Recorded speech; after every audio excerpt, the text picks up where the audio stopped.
¿Qué sucede en el país? Tendencias del acontecer nacional en análisis situacional.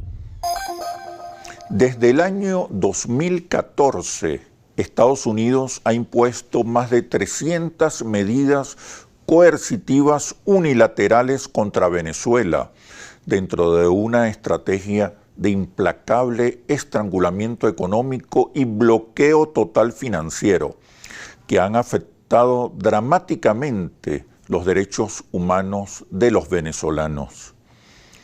Las primeras sanciones de Estados Unidos contra Venezuela se remontan al año 2006, durante el gobierno de George W. Bush, cuando la Secretaría de Estado acusó a nuestro país de no contribuir en la lucha contra el terrorismo.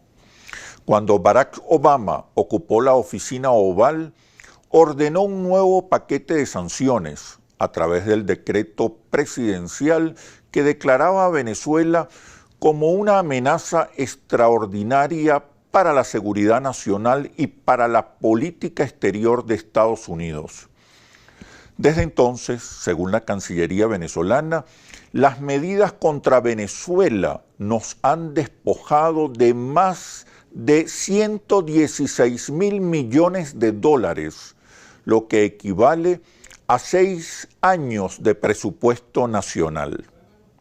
En este sentido, el pasado 13 de febrero, el gobierno bolivariano denunció ante la Corte Penal Internacional los graves delitos que se estarían cometiendo y que constituyen delitos de lesa humanidad. La Cancillería venezolana presentó evidencias del impacto de las medidas coercitivas unilaterales sobre el decrecimiento de la economía, el aumento de la mortalidad y la desnutrición infantil, el incremento de enfermedades, la reducción de la importación de alimentos, el deterioro de los servicios públicos como electricidad, agua, transporte, así como casos de muertes de pacientes en Venezuela y el extranjero sometidos a costosos tratamientos médicos que no pudieron ser pagados por el gobierno nacional debido al bloqueo de cuentas bancarias en el sistema financiero internacional. También se denunció los impactos del bloqueo y la expropiación de activos petroleros en el comercio internacional del crudo venezolano, principal fuente de ingresos de la República.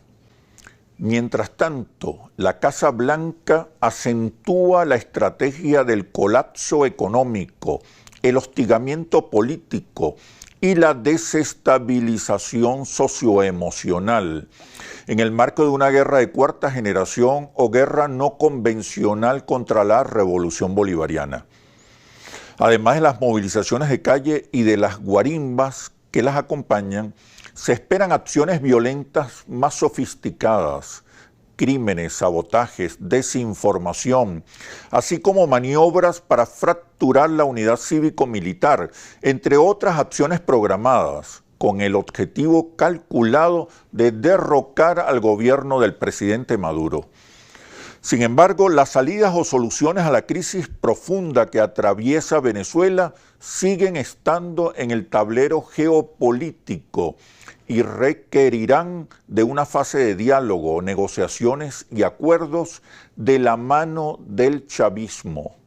Hoy todavía hay más pueblo con el chavismo que con la oposición. La derecha venezolana sufre de muy débiles competencias políticas y simbólicas para cambiar la correlación de fuerzas sociales y culturales que hoy favorecen al chavismo. Definitivamente, el futuro de Venezuela dependerá más de lo que haga el chavismo que de lo que pueda hacer la oposición. Ahora conversaré con Germán Escarrá, profesor universitario y presidente de la Comisión Constitucional de la Asamblea Nacional Constituyente. ¿Qué sucede en el país? Tendencias del acontecer nacional en análisis situacional. ¿Qué sucede en el país? Tendencias del acontecer nacional en Análisis Situacional. Hoy nos acompaña el doctor Germán Ezcarrá, abogado, profesor universitario y presidente de la Comisión Constitucional de la Asamblea Nacional Constituyente. Bienvenido, Germán.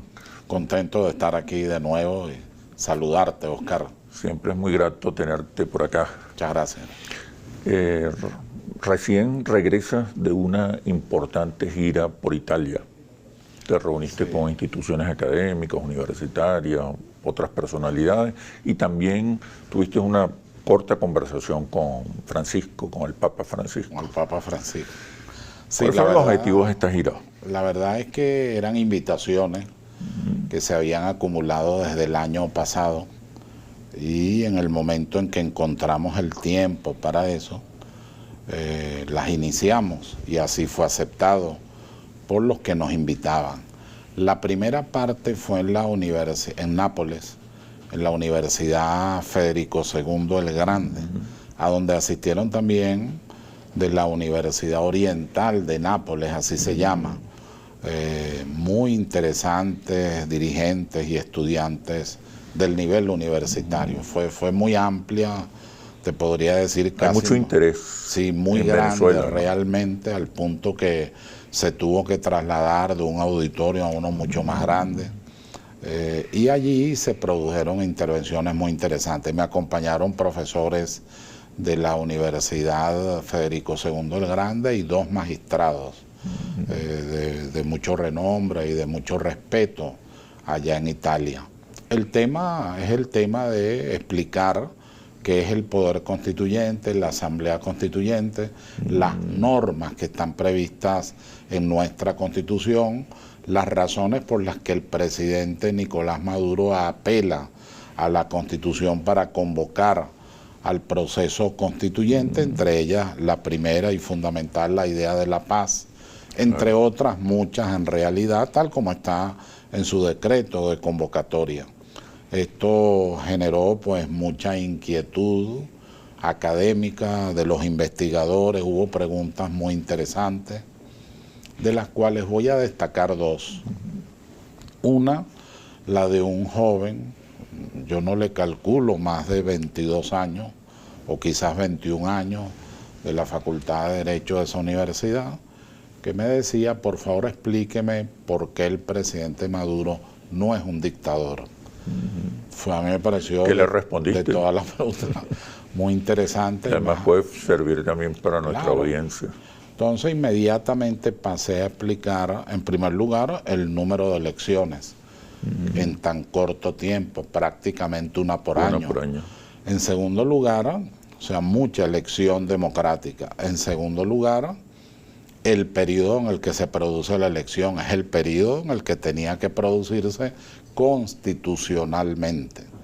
Luego asistió una parte de la oposición, dos de sus dirigentes sacaron una votación significativa y además participaron, visualizaron, revisaron, supervisaron aquel proceso. Además, ese proceso estuvo acompañado pues por veedores, observadores internacionales de primera importancia, no solamente en el continente americano, porque también hubo europeos y hubo gente pues en general del mundo. El pueblo se manifestó a favor del presidente Maduro, quien en el marco de la Constitución inició su reelección, tal como está previsto en las normas superiores. Entonces explicamos un poco acudiendo a un profesor italiano, el profesor Ferrajoli, decimos en español, ellos dicen Ferraioli. Este profesor diferencia con mucha claridad la democracia formal de la democracia sustancial. Yo le dije, hijo, hasta ahora te estoy hablando de la democracia formal, ahora te quiero hablar de la democracia sustancial. Entonces hablamos de las permanentes elecciones, de los consejos comunales, de la organización social del pueblo, de las organizaciones sindicales y sus elecciones, de las organizaciones gremiales, de las organizaciones económicas y empresariales, entre otras, ¿no? Bueno, fue una exposición, por supuesto, mucho más larga, pero muy aplaudida al final. Luego hubo otra, no pregunta, una participación. Te tengo que confesar que yo no me había percatado con claridad de lo que ya para nosotros es una costumbre. En mi exposición siempre nombraba a las mujeres y a los hombres, primero la mujer, como debe ser. Sí. Entonces se paró una profesora y dijo, me siento muy contenta con su exposición, porque por primera vez me siento muy respetada en un auditorio, porque usted cada vez que interviene dice damas, caballeros, menciona nuestro género y después menciona El género masculino. al género masculino de los hombres. Y aquí tenemos que aprender de ustedes. Y yo le confesé, le dije, la verdad, entre nosotros eso ya es una costumbre, pues que nació con la Constitución de 1999 y con la llegada de la Revolución Bolivariana, que ha reivindicado y reivindica muy fuertemente los derechos de la mujer. Esa parte también fue muy aplaudida, de pie, pues, por ¿Qué el auditorio. observas en esos escenarios internacionales? Recuerda que Venezuela está sometida a una feroz, intensa y programada campaña de desinformación, Es contrainformación, mucha desinformación, falsedades, mentiras, bueno, la falsedad, manipulaciones, la tergiversaciones. falsedad es algo ¿Qué reiterado observas? en todas las formas habidas y por haber. Pero la verdad, hay que hacer una labor pedagógica. La política es pedagogía, decía el maestro Prieto Figueroa. Yo lo creo firmemente. O sea, hay que hacer una labor pedagógica, hay que explicar, estas son las normas con las que se convoca el proceso constituyente, este es el perfil de un proceso electoral en Venezuela, estas son las formas para elegir a un consejo electoral, esta es la participación, pero eso hay que explicarlo. Claro. Y me refería particularmente al impacto que ha tenido esta campaña de desinformación, tergiversación, Es muy manipulación. fuerte, ciertamente es Se muy desconoce la realidad venezolana desconocen y lo que se conoce es, No, es muy menguado, muy poco. De ahí nos fuimos... no es un error nuestro. Claro. No es un error de la Cancillería. Claro, bueno, no puedo decir de la Cancillería. Lo que sí puedo decir es que tenemos omisiones en general hay en una el Estado oportunidad Nacional que tenemos que resolver, y una de ellas es la explicación pedagógica en los Las embajadas ámbitos, tienen que ser también en fuentes los de ámbitos información, internacionales. contrainformación. A eso quería agregar que nos fuimos entonces a Roma. En Roma tuvimos una reunión extraordinaria con profesores, expertos de altísimo nivel de varias universidades, pero también políticos, habían eurodiputados. Estaba el hijo del presidente Craxi y estaba cuatro eurodiputados que tenían preguntas muy interesantes sobre el asedio a Venezuela y las medidas coercitivas unilaterales. La verdad es que de esa reunión fue muy larga, que duró, estaba prevista para 1 hora y media hora de preguntas y duró 5 horas. Y bueno, la verdad es que ellos quieren repetir nuevamente esa experiencia, van a publicar en italiano la exposición que se hizo y el sinnúmero que hubo allí de preguntas y respuestas y de intervenciones también. Allí en ese nivel observamos, porque son investigadores, estudiosos, políticos, asesores, en ese nivel observamos también el tema de la contrainformación más que la desinformación. Es decir, noticias falsas, La manipulación. que uno tiene que empezar por aclarar por qué no son verdad. Y bueno, hay que hacer una labor en ese sentido. Al otro día estaba prevista una conferencia que se preveía multitudinaria, porque Venezuela genera mucho interés, ahí en la Universidad de la Sapiencia, en la Facultad de Jurisprudencia. Fue suspendida, pues el coronavirus ya avanzaba por la parte sur de Italia y el gobierno italiano decidió suspender todo tipo de conglomerado con esas características. Entonces nos avisaron, pero a la vez el rector y el decano presidente, como se dice allá, de la Facultad de Jurisprudencia, nos invitaron a la misma hora para una reunión más reducida de profesores, 42, 43 profesores, investigadores, gente de estudios de doctorado y de postdoctorado en distintas disciplinas. Ahí ya no era solo constitucional o internacional, habían muy importantes penalistas, administrativistas, habían especialistas en ciencias políticas, sociólogos. De verdad fue bien interesante en el gran salón de profesores de esa universidad. Allí pues tuvimos la participación muy activa del presidente decano. Hicimos la exposición pues sobre lo que ha hecho nuestra Asamblea Nacional Constituyente, lo que ha hecho en materia de leyes constitucionales.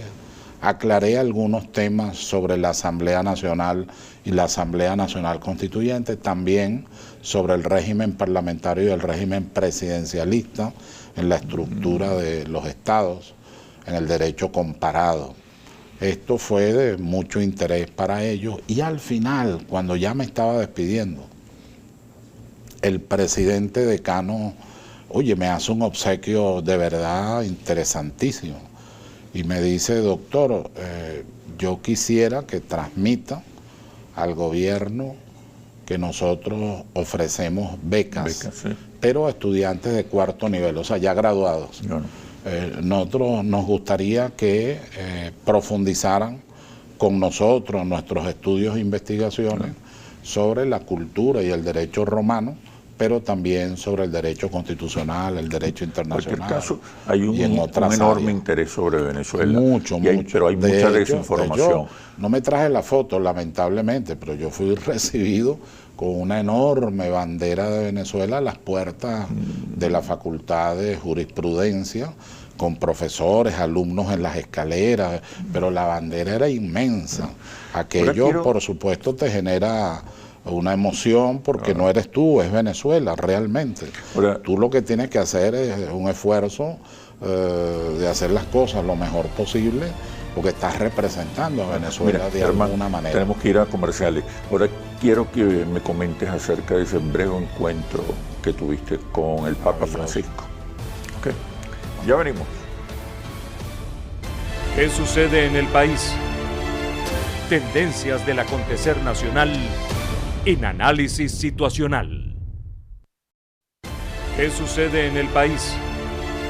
Tendencias del acontecer nacional en análisis situacional. Te preguntaba, Germán, sobre tu encuentro con el Papa Francisco. ¿De qué hablaron? Oye, fue maravilloso. Es difícil hablar solo como ciudadano católico. El Papa es una figura de la mayor significación para nosotros los católicos. Y la verdad es que agradezco mucho que ese encuentro breve se haya producido. Ya yo había tenido una experiencia con el Papa Grande hace varios años, también planteándole lo mismo que le planteé al Papa, hablándole de Venezuela, de nuestra patria. ¿Qué te respondió el Papa? De la necesidad de buscar la paz a través del diálogo.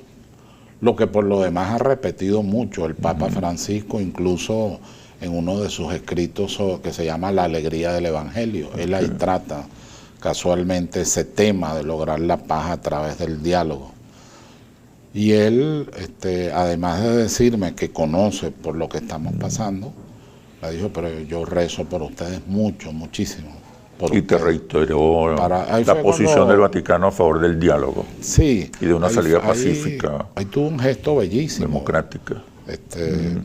Tomó mis manos y me entregó esto, son un rosario bendecido, que para nosotros tiene mucha importancia, muchísima importancia.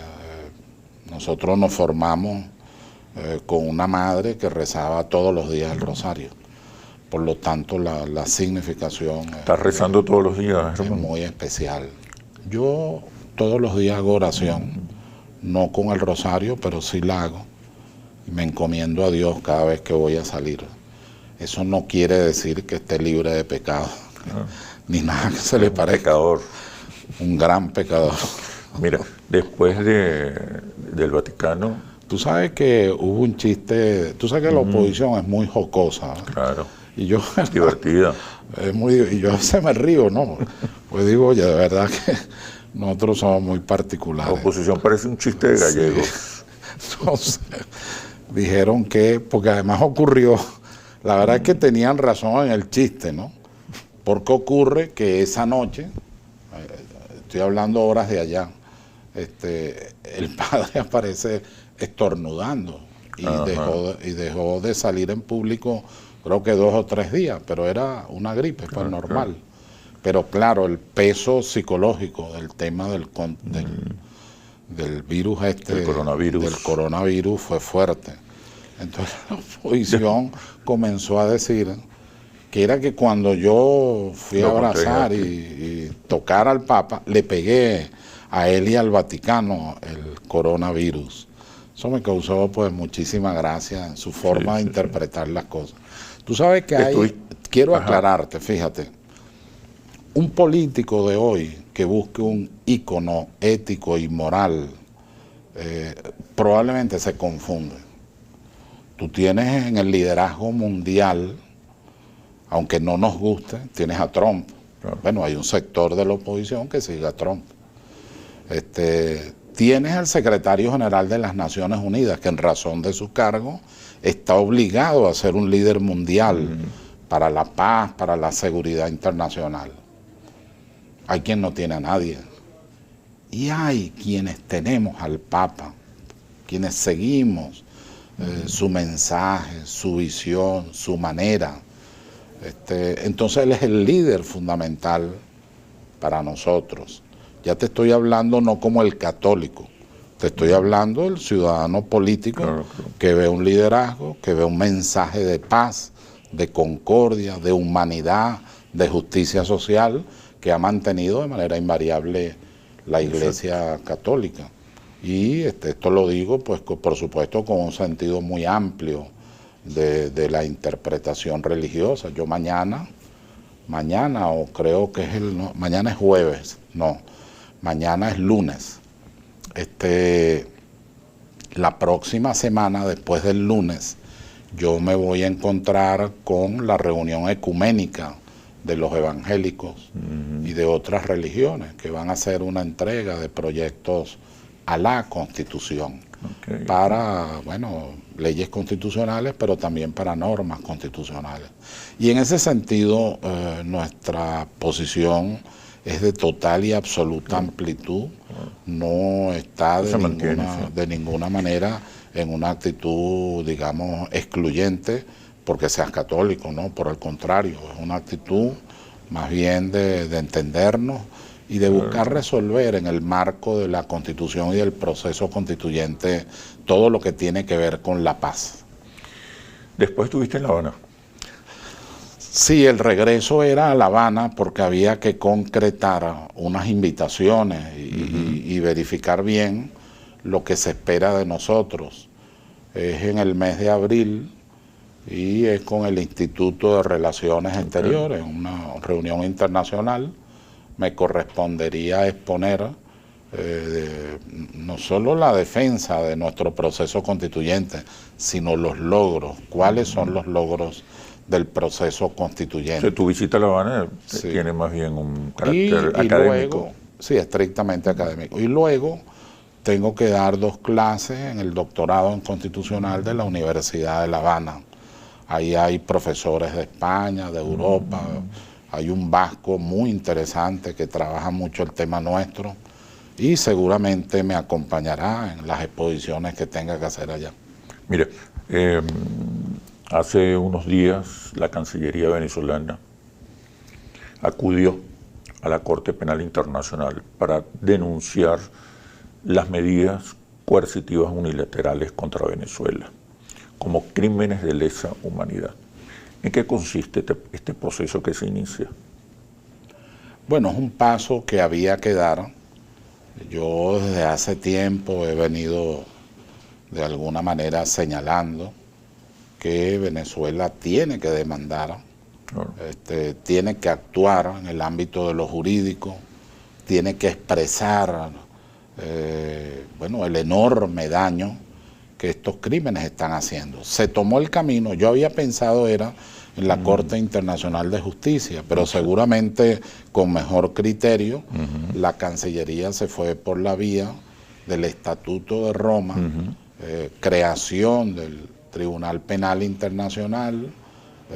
Venezuela forma parte, fundadora, Venezuela forma parte casualmente de ese estatuto e invocando el artículo 7 de los delitos de lesa humanidad, entonces hace la denuncia de las medidas coercitivas unilaterales que han ocasionado a Venezuela una situación muy grave en el orden de la seguridad alimentaria, en el orden de la salud, en el orden médico, en el orden de nuestras empresas fundamentales. La economía.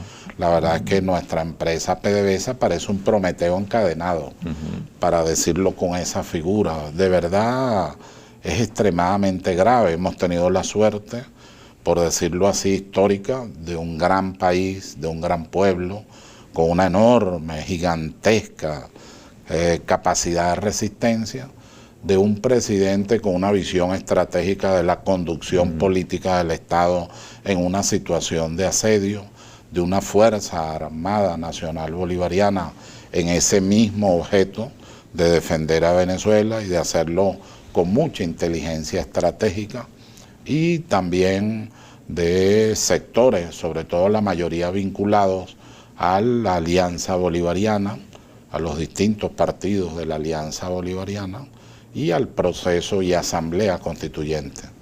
Pero los factores básicos han sido el pueblo en su capacidad de resistencia enorme, el presidente en su dirección estratégica de la política del Estado y una Fuerza Armada Nacional Bolivariana muy constitucional. ¿Qué posibilidades tenemos en esta Corte Penal Internacional? Pero Esa me responde corte, cuando regresemos a los comerciales. ¿Cómo no? Con todo. Germán, por favor. Ya venimos. ¿Qué sucede en el país? Tendencias del acontecer nacional en Análisis Situacional. ¿Qué sucede en el país? Tendencias del acontecer nacional en Análisis Situacional. Te preguntaba, Germán, ¿qué podemos esperar de estas denuncias que presentó la Cancillería venezolana en la Corte Penal Internacional? Yo debería decirte que la Corte Penal Internacional debería pronunciarse sobre estos delitos de lesa humanidad y tomar las medidas coercitivas que prevé el Estatuto de Roma. ¿Cómo se ha comportado históricamente la Corte Penal Internacional en estos casos específicos? Lo que ocurre es que en este caso hay una participación directa de los Estados Unidos. Y el señor Trump, acuérdate tú, el año pasado amenazó a la Corte Penal Internacional de que si continuaba investigaciones de actuaciones de militares de los Estados Unidos les iba a cortar el presupuesto. Y después volvió otra vez a amenazarlo. Habría que colocar en la balanza el tema de la amenaza y el tema del derecho y la justicia. En cualquier Si caso, lo que priva esta denuncia servirá para iniciar una fuerte campaña internacional sin lugar que a nos dudas. permita denunciar estas Sin medidas. lugar a dudas. Eso es, yo creo Es que un gran paso la de gran la oportunidad. Cancillería. Sí. De verdad es un gran paso de la Cancillería. Y el otro debería ser la acción ante la Corte Internacional de Justicia reclamando indemnizaciones. Exacto. Sobre todo por el significado económico que ha tenido las más de 300 medidas coercitivas unilaterales contra Venezuela. Contra los derechos humanos. En relación a los derechos humanos y en relación a lo que significa pues el presupuesto social, sobre todo el presupuesto social de Venezuela. Mira, estas medidas coercitivas unilaterales que denuncia la Cancillería y que afectan los derechos humanos de los venezolanos han sido respaldados por dirigentes y grupos políticos venezolanos. El nuevo texto constitucional hará referencia o establecerá algunos mecanismos jurídicos para castigar lo que podríamos llamar traición a la patria. Sí, hay una actualización de normas que ya estaban en el Código Penal, en el Código Penal en esta materia, solo que ahora se actualiza a la realidad que estamos viviendo, alguna muy novedosa, muy original, como es esta guerra que algunos llaman híbrida, multiforme, de cuarta generación, no convencional, pero en todo caso eso está previsto en 3 proyectos de norma que han sido consultados, estudiados por el derecho penal democrático. No se trata del derecho penal del enemigo, el que hablan algunos alemanes, sino básicamente el derecho penal democrático. Gente de una gran cultura humanista. Ese tipo de mecanismos ya existen en otras constituciones. Sí, y que sabe que a la par de la sanción y del procedimiento debe estar incorporado las garantías y lo que algunos llaman las metagarantías. Nuestra Constitución es garantista y a la vez tiene que producir decisiones o permitir que se produzcan decisiones en el ámbito del Poder Judicial que sancionen actuaciones tan lamentables como estas de traición a la patria. Sí, o respaldo a fuerzas extranjeras. Ese es el supuesto. Para que intervengan. Ese es el supuesto. Ocupen militarmente nuestro territorio. Comienza un diplomado. Oye, sí, apenas sobre llegué, la Constitución. Apenas llegué con mucha, y el Parlamento, que inicias próximamente. Mucha emoción, Oscar, de verdad. Este lunes se hizo la primera recepción, 490 participantes. Siguen incorporándose porque la idea es la formación muy estricta en lo que es el derecho parlamentario, en lo que es un área del derecho constitucional en realidad, el derecho parlamentario. Muy útil para aspirantes al Parlamento. Para aspirantes, líderes políticos, parlamentarios en ejercicio. Voceros, parlamentarios en ejercicio. Ahí revisaremos con detalle la jurisprudencia comparada, pero también la jurisprudencia de nuestra sala constitucional, muy interesante. Entraremos en algunos debates. Tú sabes que yo defiendo la inviolabilidad, que es una garantía que tienen diputadas y diputados para expresar lo que tengan que expresar en el ejercicio de sus funciones parlamentarias y protegerlos de cualquier acción. Pero no pienso lo mismo en relación a la inmunidad, que lo que es un procedimiento de naturaleza penal para iniciar de verdad un procedimiento frente a quien ha cometido un hecho punible. El procedimiento de inmunidad parlamentaria ha traído como consecuencia que un sinfín de corruptos y de delincuentes hayan salido corriendo mientras estamos en los procedimientos de consulta al Tribunal Supremo, a la vez el Tribunal Supremo al Parlamento, y el Parlamento al final tiene que tomar una decisión que los estudiosos del tema califican de decisión política, no jurídica. Entonces estos serán temas que se tratarán, así como el tema de la rebeldía, del desacato de la Asamblea Nacional, pero siempre en el marco de la Constitución. ¿En qué términos se está planteando en el nuevo texto constitucional la lucha contra la corrupción? Ya que Oye, fuerte. Hay un capítulo, ya no es una norma aislada, es un capítulo dedicado al tema de la corrupción que tanto daño le ha hecho al país y le sigue haciendo daño. Uno llega e inmediatamente se entera de las distintas irregularidades, por decirlo de esa manera. ¿Hay algo novedoso en ese nuevo texto contra la corrupción? Está el tema de la confiscación, está el tema de los no privilegios en el proceso.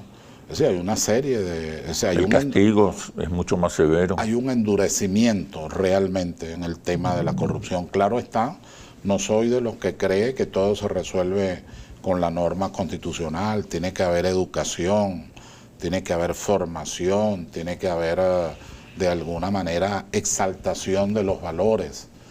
Por ahí anda un video del presidente Caldera, donde él, no sé si tú lo has visto, con mucha fuerza. Muy severo. Y severo, y dice, pero ¿cómo es posible que aquí aplaudan a los corruptos? Pues él era un hombre... O a los traidores a la patria. Él era un hombre muy honesto, o sea, nadie podría, es un hombre de una... Además de ser un gran catedrático, en mi opinión, un buen presidente, la verdad es que es un hombre integralmente honesto. Y la fuerza que tiene lo que dice ese video, a mí me parece especialmente importante. ¿Cuándo tendremos el primer borrador del nuevo texto constitucional? Ya está, eso está elaborado. El borrador ya queda a la Junta Directiva. Okay. Ya está el primer borrador. Sí, está en manos de la Junta Directiva para que proceda en la discusión. Está en manos de la Comisión Constitucional. Okay. Debe haber una reunión con la Junta Directiva a quien le corresponde decidir cómo será el procedimiento del debate y cuándo se inicia el debate constituyente. Este año tendremos nueva constitución. Sin lugar a dudas. No tienen fecha todavía para... No, yo no podría decir ninguna fecha, pero sino que nuestro trabajo está hecho como el de las comisiones. Ahí hay comisiones que han hecho un trabajo extraordinario. La de Julio Chávez, por ejemplo, en materia democrática, en materia de las comunas. Hay que ver lo que ha hecho ese constituyente y Nora, quien lo acompaña como vicepresidente. Han hecho un trabajo excepcional que es digno de aplauso, de reconocimiento en lo que será la transformación y profundización del Estado social y democrático de derecho y de justicia. Bueno, Germán, muchísimas gracias por este análisis situacional. Como siempre, muy grato tenerte por acá. Espero verte muy pronto. Gracias. Y ahora, el Monitor País Interlaces, después de los comerciales. Ya venimos. ¿Qué sucede en el país? Tendencias del acontecer nacional en análisis situacional. ¿Qué sucede en el país? Tendencias del acontecer nacional en análisis situacional. El Monitor País Interlaces, correspondiente a febrero pasado, incluye el ranking de dirigentes de oposición. Preguntamos a los venezolanos por su opinión favorable o desfavorable acerca de los principales líderes de la derecha nacional. Estos son los resultados. Julio Borges recibe 74% de opiniones desfavorables. Henry Ramos Ayub obtiene 73% de opiniones desfavorables. Henry Falcón consigue 70% de opiniones desfavorables.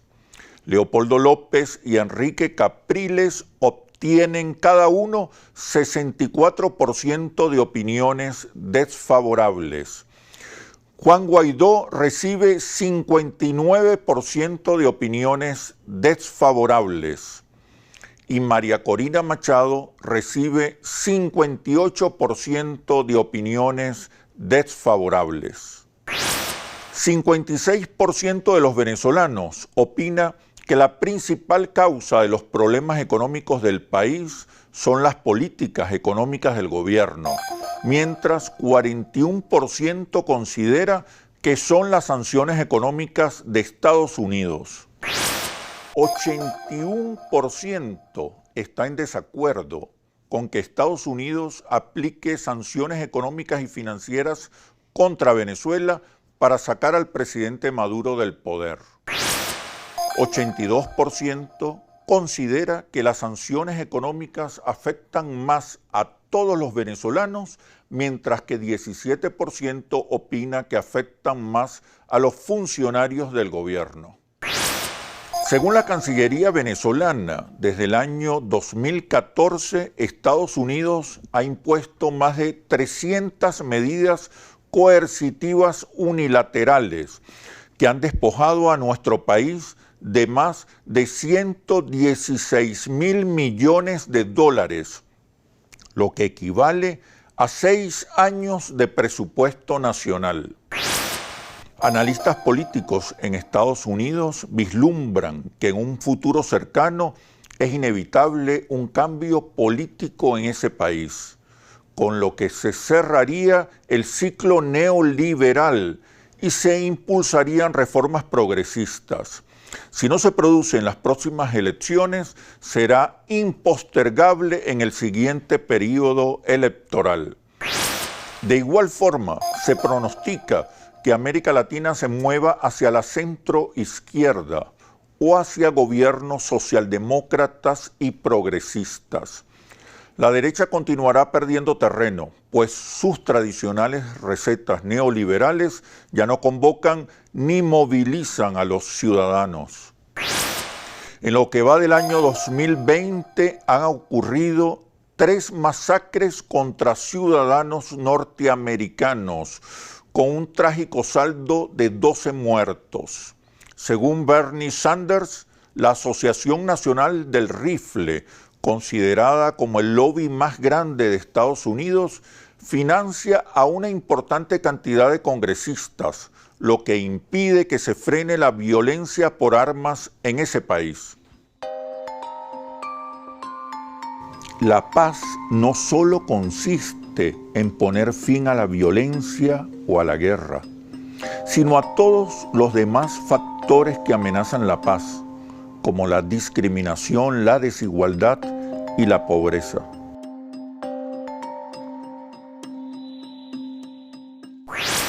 Venezuela es de todos y la construimos entre todos. Todos somos la solución. Soy Oscar Chemmel y los espero en un próximo análisis situacional por Globovisión, el canal de la paz y la reconciliación.